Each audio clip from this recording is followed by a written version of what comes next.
And we are live. Welcome, mystery and thriller fans. I'm your on-air host, Sara DiVello, and I am thrilled to be hosting the absolutely incredible New York Times best-selling and Emmy-award winning author, J.T. Ellison, here to tell us about her red-hot new book, Her Dark Lies. J.T., welcome.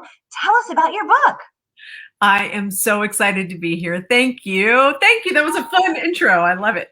So Her Dark Lies is a standalone novel set on a very gorgeous Italian island. It's the story of a young, up-and-coming, large format oil painter named Claire, who has met the man of her dreams. And they are getting ready to go for their destination wedding on his very wealthy family's Italian island, and there's only one problem. Jack has a dead wife that they aren't allowed to talk about. And of course, they get to the island and they are locked in. There's a storm. People start to die. Everything goes dreadfully wrong. I mean, it's like the wedding from hell. I mean, imagine just everything that could possibly go wrong goes wrong for these poor kids. I mean, they're just in love and they just want to get married. And, he just happens to have a wife who died under mysterious circumstances 10 years earlier, as you do. As you do. Listen, we've all been there. Right. I mean, on this glorious Italian island sort of nirvana here, this beautiful oasis. And I love this cover. I want to talk to you about that. But yeah, freaking Jack has a mysteriously dead wife who he is keeping it locked up tight, tighter than a drum. Yeah. So Claire has got questions that aren't getting answered, JD. So that's legit, right? That is indeed legit. So I can't wait to get into every dirty detail because I got a lot of questions. And I know the audience does too. So I just want to pause and welcome everybody. Welcome, mystery and thriller fam. Good to have you back. So if you've been here before, you know the drill. And if you're new, welcome. We're thrilled to have you. Here's the drill. Every Tuesday, I give you two fabulous featured authors and you get to ask them anything. So ask JT about her writing process, about her books, about this gorgeous cover, about the title, about anything weighing on your mind. What happens on the show stays on the show. It is, in fact, like Vegas in that way. And so just get your questions going in the comments. I'll get them right over to her. So Leslie's saying, hi. Hi, Leslie. Welcome back. Good to have you. Vicky is saying this book is so good. Vicky, I agree. I was up till 3 a.m. devouring it. Gail says, hi, Sarah. JT and AMB, happy Tuesday. Gail, top community member, welcome back. Leslie's saying this is her next to be read. Leslie, what else is in your pile, girl? Because this is hot. Anissa is saying, hello, JT and Sarah. Anissa, welcome back, top community member there. Great to have you. Christina Powers, book influencer, books to grammar. Welcome back. Good to have you. Leslie's saying she also loves the covers. Lisa Barr, welcome back, award-winning author. Good to have you here today. Oh my goodness, we have so many questions piling in. Let's pause here and we're going to go one by one. I promise I'll get to every single one. So let's start with Leslie. She's saying that she loves this cover too. So I'll say it, I'm shallow. I do judge a book by its cover, and this one is just so gorgeous. I'm going to hold it up. JT, tell us the story of this cover. Did you get to pick it? Did you have input? Give us the skinny, give us the secret on Her Dark Lies. So I did actually have input on this cover. I think they had an idea from the very beginning of what they wanted to do, but I sent them some photographs of here's cliffs that I was using as inspiration from my Pinterest board, my private Pinterest board where I'm putting all my pictures. So here are the cliffs, and here is Sacre du Saint Michel, which is the monastery in northern Italy, where this, if you look at that fortress, it looks very familiar. If you look a little bit closer, and they really nailed it. It's very rare that you get a cover in your email and you open it and you're like, that's it, don't change a thing. Mm. But this was it. And it just was absolutely perfect from the get-go. And I told them, I'm like, please don't change anything. They showed me some other mock-ups and I went, no, this is it. It's just glorious. I love it. It is just glorious. I mean, this is exactly how I was picturing the cliffs. It's exactly how I was picturing this beautiful fortress Fortress that goes into a villa. So they've taken the old monastery and they've built an actual home off of it, and they're restoring in there. They're trying to restore it all. As you do. As you do. Of course you restore. On your private island, obviously.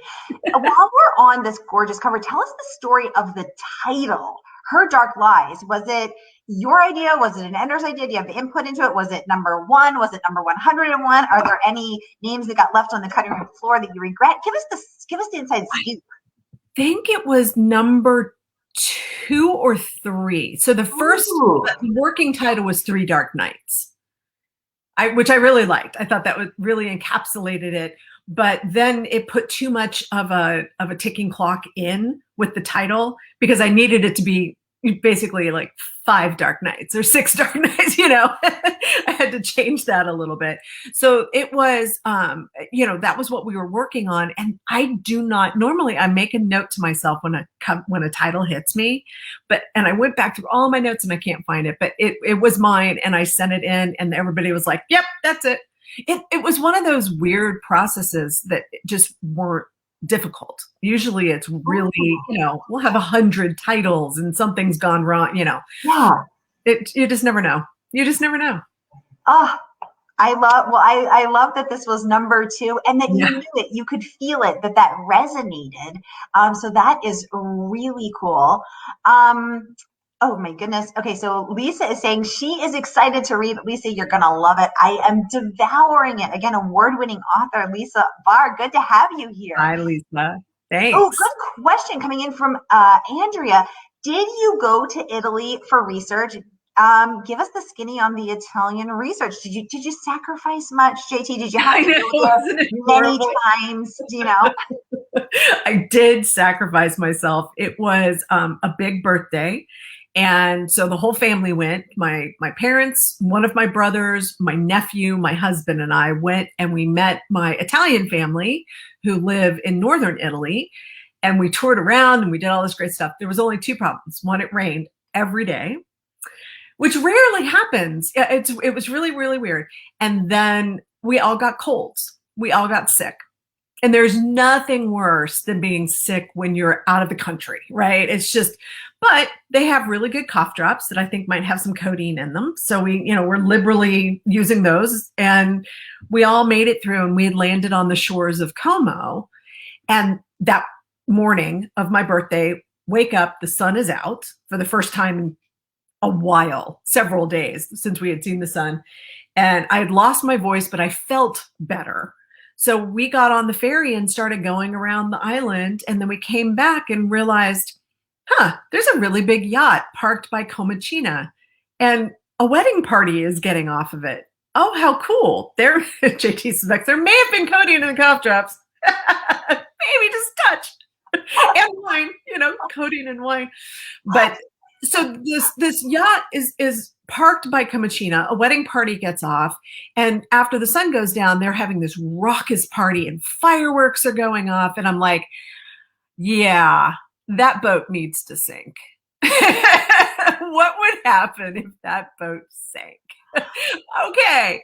And it just all starts cooking from there. So actually, though, the island in the book is made up. It is not a real island. I took elements from a number of places and then pushed it out super far west in the Tyrrhenian Sea so that nobody could reach them if there was an emergency, that they would be stuck there.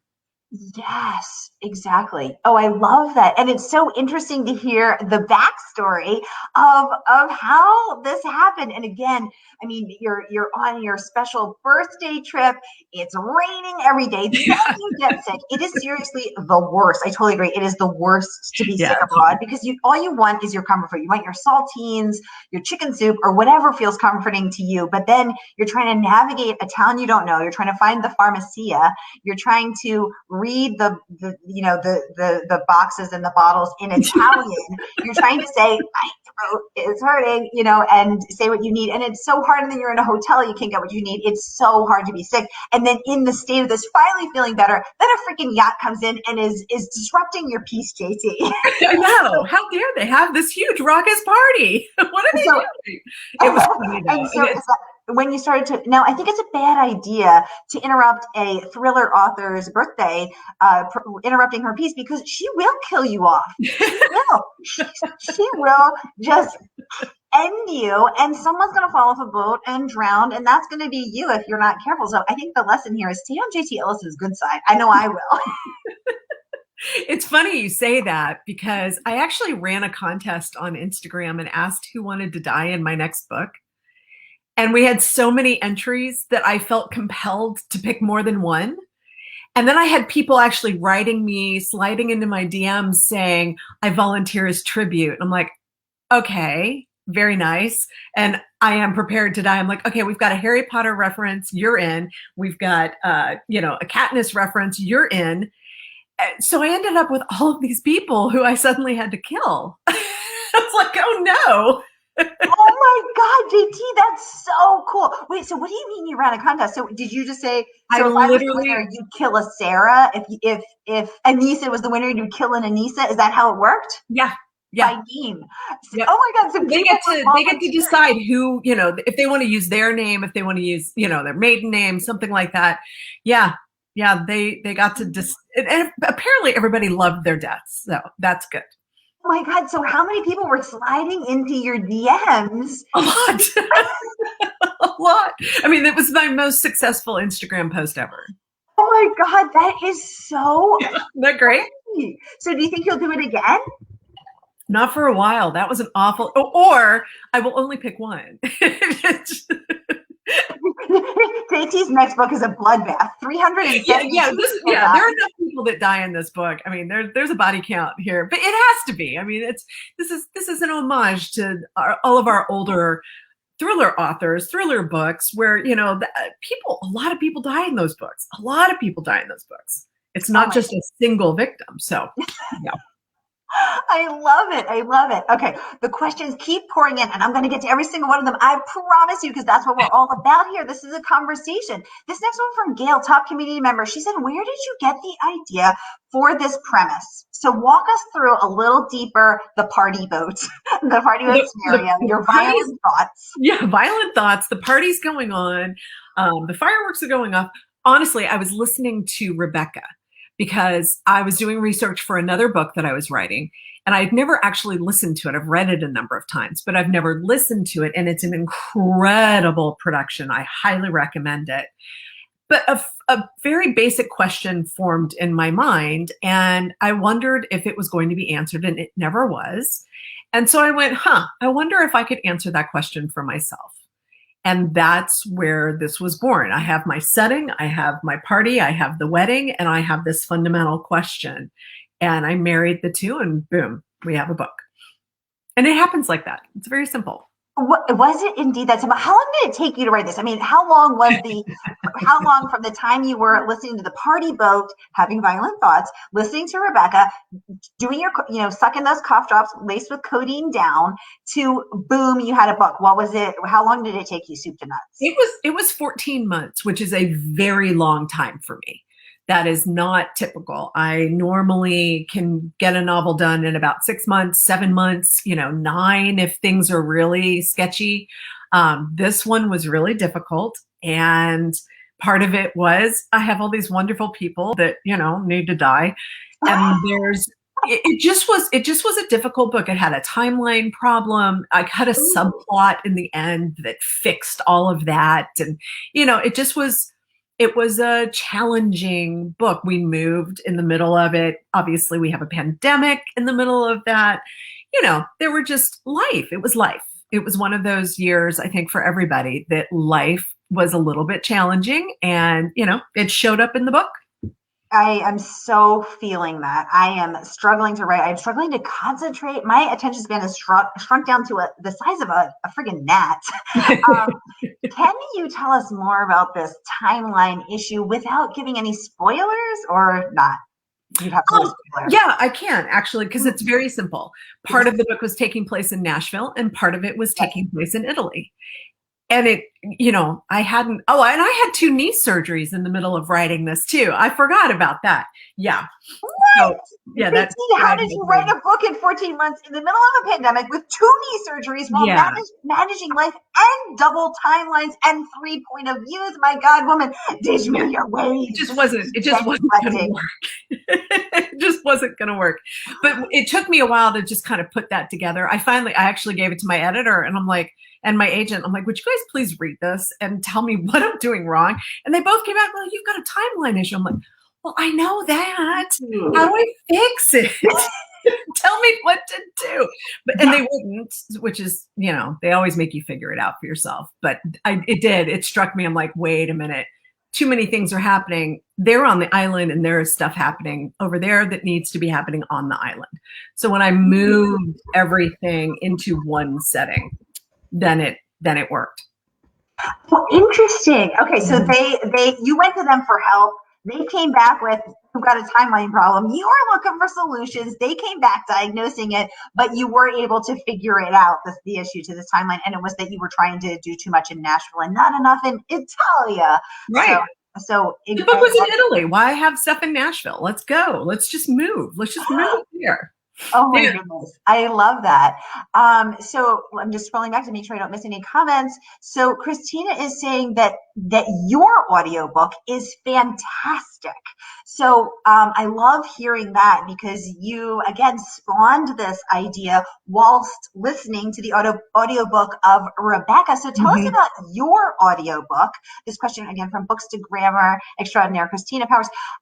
Were you involved in picking the voice? Did you love the voice? It's Brittany Presley, and she's amazing. And that was, I do get to choose the narrators, which is wonderful. And hopefully it works out that I choose somebody that's got the time to do it and everything. But when I heard her voice, it was like, that's Claire. That's it. I mean, it didn't even have to think about it. And I wrote back immediately. I said, can you please get her? Because she's perfect for this. And she had the time. And I agree. It's really, really good.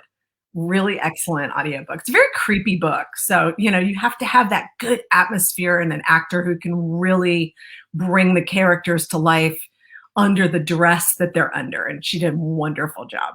Ooh, that is okay. Very cool. I love that you knew right away that Brittany was your Claire. You found her. Yep, found her.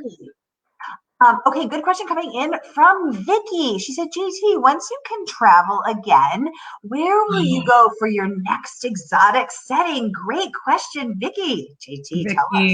I have to say, we have that conversation over dinner every night. Where are we going to go when we can go somewhere? We have been bantering around Portugal and Spain. Maybe just go to Aruba, go to a beach, do nothing. I love Scotland, and we were able to go to Edinburgh right before my husband had a conference. So we had to go to, I know, awful, right? For you. Right before the pandemic started. We were able to do that. And I want to go back because I found so many things. I'm like, yep, got to see that, got to do that. So I wouldn't mind sliding right on over to Scotland for a little bit. Start there. And can we expect to see a JT Ellison book set in the beautiful Bonnie setting of Scotland, JT? Absolutely. I actually already have one that I set there called Where All the Dead Lie. It's the last book in the Taylor Jackson series, and it is set in a Scottish castle. Ooh. I've been on a Gothic kick for a while. I really do like the castles and the big houses and stuff. Ooh, JT, is that what for everyone who may be new to the genre? Is that what defines a Gothic novel? It is definitely a huge component. There has to be something major in the setting that has an element of claustrophobia to it. So, like the sanatorium, brilliant new Gothic that is set in a former sanatorium that they've turned into a hotel. I mean, that is the perfect example of it. Rebecca is probably one of the most famous. Jane Eyre. I mean, all of those, they all have the element of a house, and that is certainly a huge part of the setting. But now the settings aren't just in a house, it's bigger and it's becoming more location based as well. Ooh. So I think that's something that's really exciting about the modern Gothic. That's very cool, and I love your take on Manderley. Again, taking it out of the English countryside to the Italian cliffside. Anissa is saying, gorgeous cover. Anissa, I totally agree. I seriously sometimes just feast my eyes upon this glorious cover. Just making sure I didn't miss anybody's questions. Ooh, good one coming in from Christina. She said, which thriller books have influenced your writing, and what have you recently read that you've enjoyed? Great question. That is a good question. So I come from the earlier procedural world. I wrote several police procedurals with a homicide lieutenant. And when I was getting ready to write those books, I was reading John Sanford and John Connolly and Tess Gerritsen and Alex Cava and Erica Spindler and Lisa Gardner and Lisa Unger, all of these amazing women. And they have now moved into more of a suspense realm, which we all sort of have. And the one, so Lisa Unger's Confessions on the 745, fantastic book. And I really liked her book before that too, Stranger Inside. I loved The Push. It's very hard to write a book in second person. And I thought she pulled that off magnificently. And I had no idea. I thought it was going to be something else, and it wasn't. And there is nothing that excites me more than a book that goes in a different direction than what I'm expecting. That one definitely turned my crank. So fun fact, Lisa Unger has also been on the show twice. So she came on for Confessions of the 745, as well as for Hush, her short story collection with an incredible cast, including Oyenkin Braithwaite, Allison Galen, Jeffrey Deaver have also been on the show. And that book, Confessions, also took me by surprise. Mm-hmm. Didn't see that coming. What did you think was going to happen?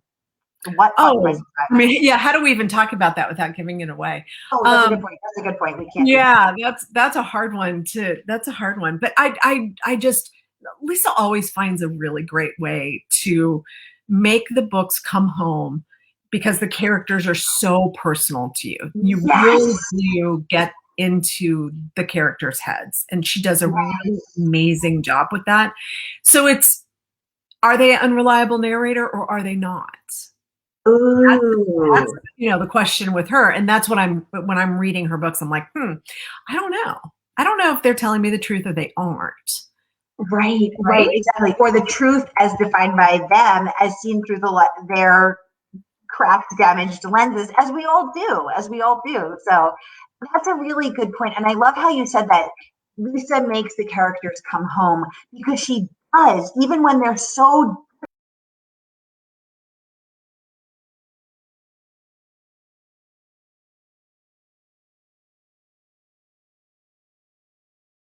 nothing like those women. So it's really, I love that you said that. That's exactly right. You're honing right in on what I also love. So thank you. You're welcome, of course.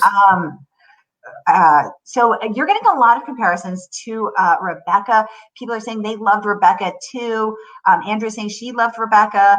Vicky's saying yes to Rebecca. Again, you're getting amazing press saying that this is that your book, Her Dark Secrets, is the new Rebecca. So I absolutely love that. Christina's saying Lisa Unger, yes. Yeah. Absolutely. So JT, one thing that we were chatting about right before we went live is the difference between a mystery and a thriller. So here on the show, that is all we talk about, is mysteries and thrillers. And, I've Googled that many, many times over the years, and I've never really been able to find a difference. So you were able to tell us very, very succinctly. Can you share that again? What is the difference between mysteries and thrillers? Okay, so I can use a number of examples, but the one that Yeah. I have really landed on that I think is very, very relevant for this new kind of suspense novel that we're all reading. Some Ah, of them are going to be mysteries and some are going to be thrillers. In that, mm. if you are reading and you're finding everything out as the character finds everything out, you're reading a mystery. If you're reading a book and you're hearing and reading and feeling and seeing things that the characters don't know anything about and you know more than them, you're reading a thriller. Ooh, and Thrillers are not going to have that big, huge twist, reversal, surprise, out of left field kind of ending. But a mystery is much more likely to do that because, again, you don't know as much. You're finding it out with the characters. And that's, I think people are really, really reading for this huge twist. But if you're reading a thriller suspense novel, you're not going to get that. And I would hate for anybody to be disappointed thinking they're going to get one story and getting something else. ooh, that is fascinating. And I love, I mean, you just really hone in on the difference and distill it down in a way that my brain can quickly can quickly grasp it. Vicky's saying, yes, that's such a good definition, JT. I totally agree. And it's fascinating because for those who are reading Her Dark Secrets and who have already read it, we feel that, right? We know some stuff they don't know, but also they know some stuff that we don't know. Like, I want to know more about Claire's OCD tendencies. I mean, who hasn't Googled their person's ex-girlfriend? Right? I mean, he Uh, wants to pretend that she doesn't care about his wife, yeah. but he won't talk about her. So, of course, she's going to start digging a little bit. And she does. She genuinely becomes obsessed with this woman who is dead and gone. And it's, I think we would all fall into that category of just trying to find out a little bit. And instead of just sitting him down and asking him, I think there's a part in there where she was saying, why won't he even say, she likes pizza, she had split ends, whatever, just any little detail. But he is just tight-lipped, very tight-lipped. His whole family is. He is indeed tight-lipped, and then things get real crazy, real fast. A body turns up, people are dying, bones turn up. We don't know who's dead or alive. We don't know if there's a ghost.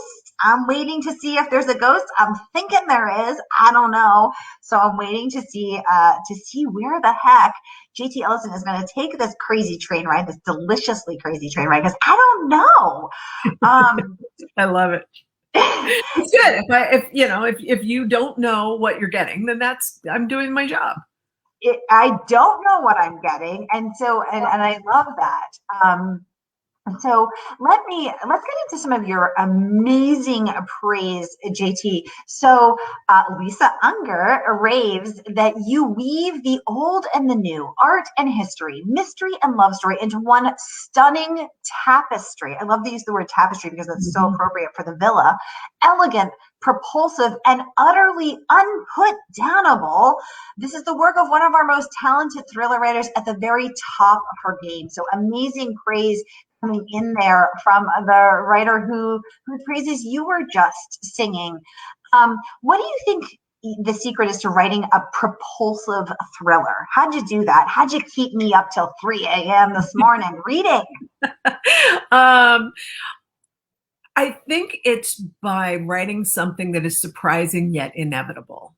You know Ooh. where you're going, right? I don't know my endings, but I usually have an idea of where things are headed.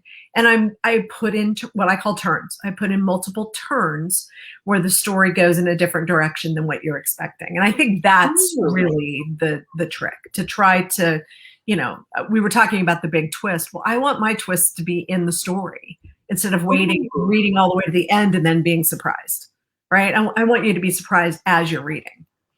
So how do you surprise us? Because I know as a writer, I want to surprise the reader, but then I think, I don't want to make this too hard on them, which is my biggest problem. I need to make it hard on them. But how do you make your brain do something that's unexpected? Because I think our brains all crave familiar patterns and reaching understanding. So how do you flip that? That's a really interesting way of putting it, because yes, we do crave pattern, but I think we go into these books wanting to have something different happen. And that's what we're looking for. That's why we read suspense, because we're thinking, A, there might be justice, which is always a very important component, but B, we want to be surprised. It's there, but for the grace of God go I, right? It's, oh my gosh, this horrible thing has just happened to this character. How would I respond if this happened to me? That's what people are reading this for and thinking about. I know when I'm reading a book, I'm like, well, how would I handle this? What would I do if this happened to me? And that helps you identify with the reader. Yes, because I keep thinking, run, Claire, run. Swim if you have to. Like, just doggy paddle your way off that island. You want her to do this thing that is ultimate self-preservation. Yes. And yet she feels so compelled to stay. I mean, she's, they've given her a pretty fancy bribe in the prenup agreement. She has to sign a very extensive prenup, which is not surprising with a family as wealthy as his are. Right. But there's also a non-disclosure agreement. And that's when she's starting to go, why am I signing a non-disclosure agreement? What is going on here? Right. And that for me was a really surprising moment. It's like, why is she signing an NDA? That's interesting. Right. But you know what else you do well, JT, is that so many of us would be like, just doggy paddle your way off that island, blow up a raft if you have to, and just, paddle, do whatever you have to get yourself to safety. But it is believable in the care to weave in those details and to create this complex character.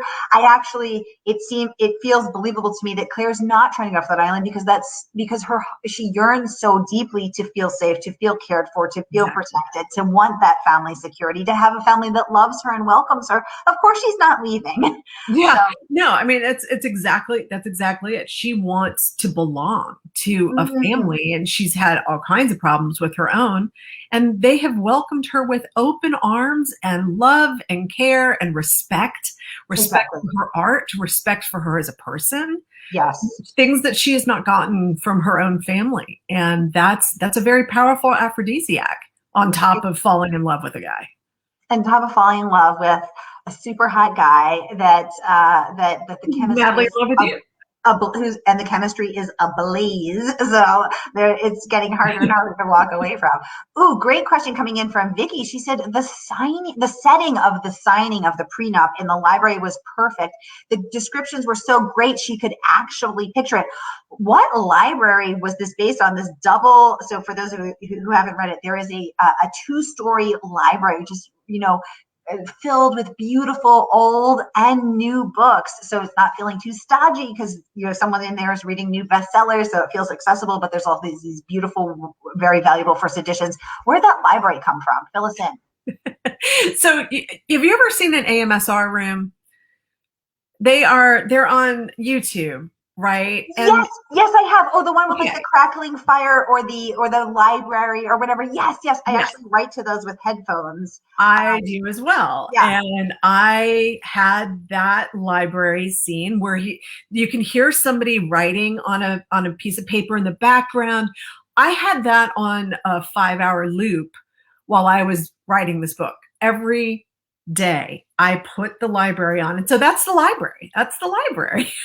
Of course. Wow. So an ASMR video, and I always joke that if this whole interviewing thing doesn't work out, I could use this brand new mic I have to create my own ASMR videos. I could just scratch my fingernails. Right? Yeah, I got it backward. I never say it right. But yeah, they actually are a cognitive booster. Yeah. And they help you, they have that little bit of brain power that pulls you away from what you're doing so that your brain actually does come up with new things, and it keeps you focused. And it's an absolutely wonderful tool. And so that's the library. It's the library that I spent all of my writing time in. Oh my God, I love that, because I use those videos too. Does anyone else use them? Come on, get it. Tell us in the comments. Confess. Vicky is saying, okay, back to the question that I said, who wouldn't be snooping on their husband's ex-wife, ex-girlfriend? Mhm. Vicky is saying there is no way I would not want to know more about that first wife. I'm not OCD, but curiosity would kill me. I'll say it. I'm OCD and I'm curious. So I would be going down that rabbit hole, same as Claire, who hasn't done a little late night Googling. Yeah, right. So yes. So why was that important to Claire's character? It's actually something that came in later because Claire was very difficult for me for a very long time. She did not want to tell me what her biggest secret was and what she's been lying about her whole life. And that's something that I need to know about my characters. I need to know what they're hiding. And I knew what everybody else was hiding, but I didn't know what she was. And so I was taking little bits of a chance and say, is it that she's Googling his wife? Is that her secret that she's trying to hide from him? It was just layers. It was just laying in layers of things that made her A, human, and B, relatable. But also, of course you would be doing that, right? But I thought for a little while that was the secret that she was keeping from him, but it wasn't. It wasn't. And when you hear it, you'll know it. You'll know what it is. It's a reason it's called Her Dark Lies. I can't wait. I can't wait. Leslie's saying, I use those videos. Yay, Leslie, you're one of us. Come on in.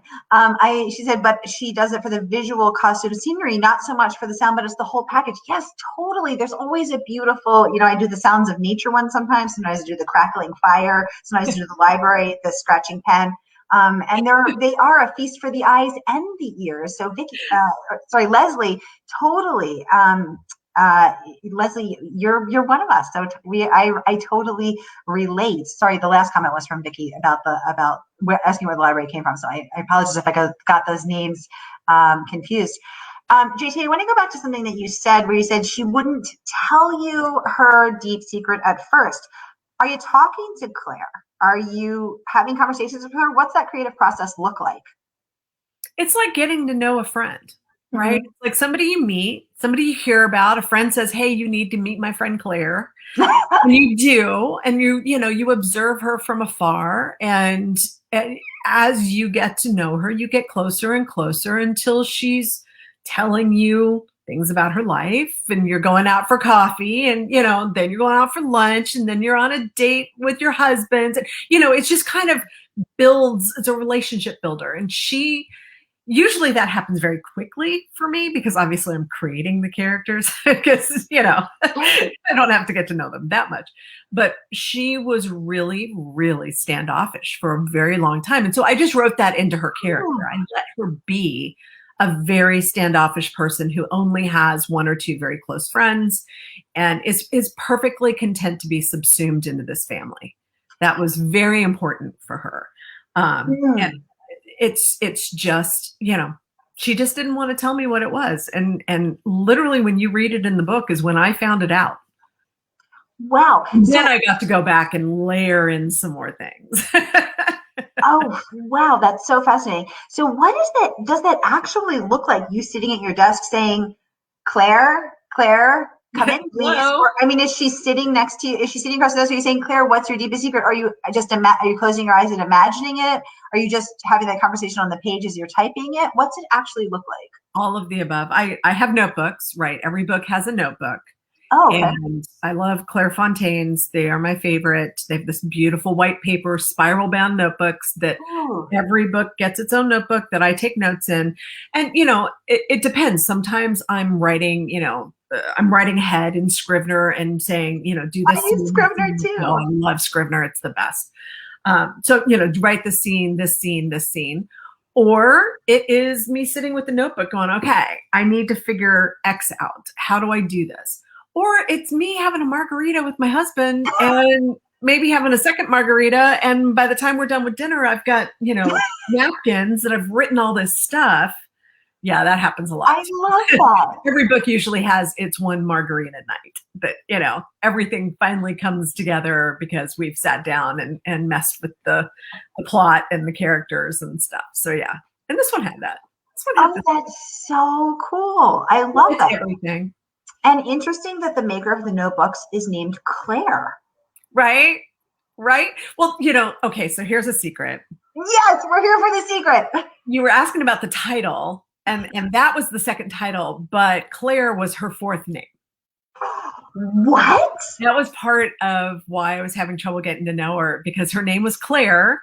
And I'm always resistant to using the name Claire because of Outlander. Oh my God, of One of my course. favorite books.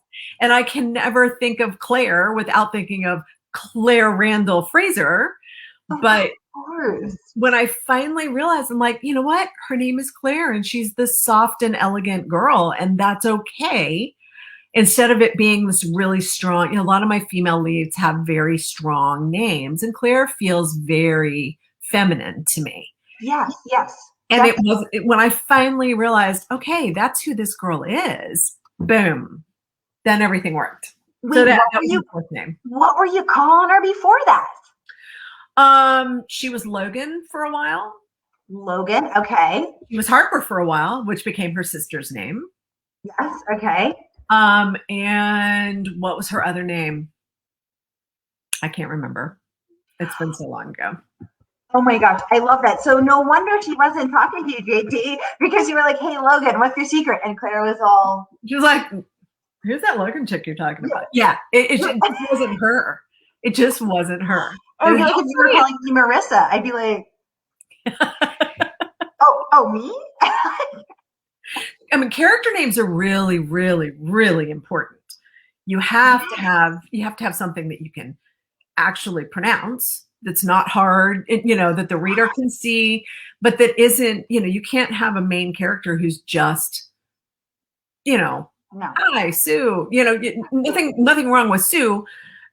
Somebody else was saying Bob and John and stuff are very, very basic names. Yeah. I have a John, but his last name is Baldwin. This is another series, and everybody calls him Baldwin. That's his. So instead of it being John, just to differentiate him from the thousands of other Johns, you don't want a common name. I guess that's what I'm looking for, is a name that is very, very much in use. You want something a little bit different that fits the character. And I could not for the life of me land on the right name until I finally figured out it was Claire. That was her name. Claire. Oh my God, I love this backstory. Funny story. One time I was in a yoga class with my favorite teacher, and this was, I was new to her at the time, but I took her class every Wednesday. And in this one class, she was saying, "Oh, great job, Christina." And I'm like, "Wow!" I'm looking around. I'm thinking, "Who's Christina?" She's like, "Oh, Christina, that's amazing! Great job, Christina." And I'm thinking, "Man, Christina is like nailing it. She's winning this yoga class. Like, go, Christina!" And then on my way out the door, she put her hand on my arm and she's like, "See you again next week, Christina." And JT, I was so embarrassed. I didn't tell her. I just said, "Okay." And then she called me Christina for the next 2 years. And finally I went to her. I just couldn't take it anymore. I was like, "Emily, my name is Sarah. It is not Christina." And she said, "Oh my God, why did you let me call you Christina for 2 years?" And I said, "Well, I didn't want to make you feel bad." Like I was answering to Christina. "How's your week?" "Good." Oh my God. It's your alter ego. I mean, for one day a week, one class, you get to go and be somebody else. I mean, don't we all want to go be somebody else? Exactly. Right? I'm going to start using that. Although, when I was in my 20s, I used to go out to bars and tell people my name was Audrey. That was my alter ego. I like that, though. I mean, hey, you got to try on a bunch of different personalities to find who you really are, right? It's true. Oh, Vicky is saying this is the best interview I have ever seen. Oh my God, Vicky! Oh, thank you, Vicky. So okay, Vicky, send me your Venmo. I'll give you that $5 later. She's saying so many secrets being exposed. And that's what I like to do. I like to pry out every secret here on the Mystery and Thriller series. Do you have a favorite character in your books? Oh my God, what a great question. Let's make JT pick her favorite child. And how many books have you written? JT, give us the skinny. Let me go with the easy one. I'm writing number 25 right now. Holy crap, 25 books. My God, you're my hero, my shiro. I love that. Yay! That's great. My favorite, oh my gosh, that's really hard. I mean, Taylor Jackson is definitely right up there. She's my first major franchise character, and she's probably the one the most like me. We share a lot of biographical details, and she is the embodiment of my hero complex. So I'm going to go with Taylor, but I've got a number of different characters who, I love Sutton in Sutton Montclair and Lie to Me. She's a favorite of mine. Aubrey and No One Knows. Sam Owens, obviously, Samantha Owens, the medical examiner. I could go on and on and on. I have a lot of cool female leads. Mindy Wright, who's the daughter in Tear Me Apart. She's a big favorite of mine. Oh my gosh. Okay. I love that you're willing to answer that question, because, most people just side and say, oh, I couldn't possibly pick a favorite. Come on. You got Come on. No, there are characters that, I have a favorite villain. I have Who's your favorite villain? I have a serial killer. His name is Gavin. What do you like about Gavin? Because he had a cat. And he would literally have to leave. Because you've got two kitties. Yeah. One of them almost just joined us, but we had an incident this morning, so she's a little skittish. Oh, no. I rolled over her tail with my chair. It was bad. Oh my God, JT. She's okay. But we did had she scream? Yes, she did. And oh my God. So I have a cat-sized dog. Her dad came, her sister came. We all freaked out. It was bad. It was fine, but it was a very traumatic morning. Oh my God. But yeah, he has a cat. He has a cat named Art, and he has to leave the scenes. He's worried about getting home. He's killing somebody, but he's worried about getting home to feed the cat. That's he's the creepiest guy I've ever written, and he's my favorite because he's got this cat. It makes him very. You can relate to that, right? Of course, he's going to hurry home from work. Of course, work to feed the cat. Oh my it's God. not a euphemism. I mean, genuinely, he's got this cat that he absolutely adores. So you know what? That's so relatable. First of all, I would never think of that. So I love it. But it is so relatable because I have a cat-sized dog who's very cat-like in all of her behavior, including her refusal to take my love. But I do worry about getting home to feed her. So of course, Gavin is worried about getting home from work to feed his cat, even though, again, it bends my brain to think of his serial killer work as work. I'm like, oh, that's so freaking brilliant. What can I say? It was just, it's kind of crazy. Oh my God. I love it. I don't write that kind of stuff anymore, but it just, he was just a really interesting character. Oh my gosh, I love that. And Nisa is saying, thanks, ladies. Great chat. Christina's saying, this reminds me of Joe from the You series. Oh my gosh. Well, I have just realized he's the anti-hero, right? We love an anti-hero. We love that character. That's a fun character. Totally. I love that. Oh my gosh. Well, DT, I have just realized that we are out of time. I have actually infringed on your time, but this has been such a fun, fabulous, fascinating, eye-opening conversation. Thank you for joining us here. Thank you for giving us all of the secrets of her dark secrets. And everybody, buy this book today through our special partnership with bookshop.org. You will be getting this delicious book and supporting independent bookstores. So I'm going to drop that link in the comments. So be sure to grab your copy, and I will see you here next week with Ruth Ware. Ooh. Have a great day, everybody. Thank you. Oh, I missed that. What you said, JT. Oh, I said I'm going to tune in for that. I love her. She's amazing. Yay, this is her second time on the show. I can't wait to miss her. She's so lovely and so down to earth and so freaking funny. The way she just keeps it so real. Oh my gosh. So that is noon next week because she is in the UK. So we have to go early for her. So it's not, midnight. Gotcha. So Vicky is saying, thank you so much, ladies. Leslie is saying, thank you so much, ladies. It has been so great to have everyone. You guys are the best audience. Thank you for being here. JT, you're freaking amazing. Thank you for being here. Thank you, and we will see you next time right here on the Mystery and Thriller series. Have a great day, everybody.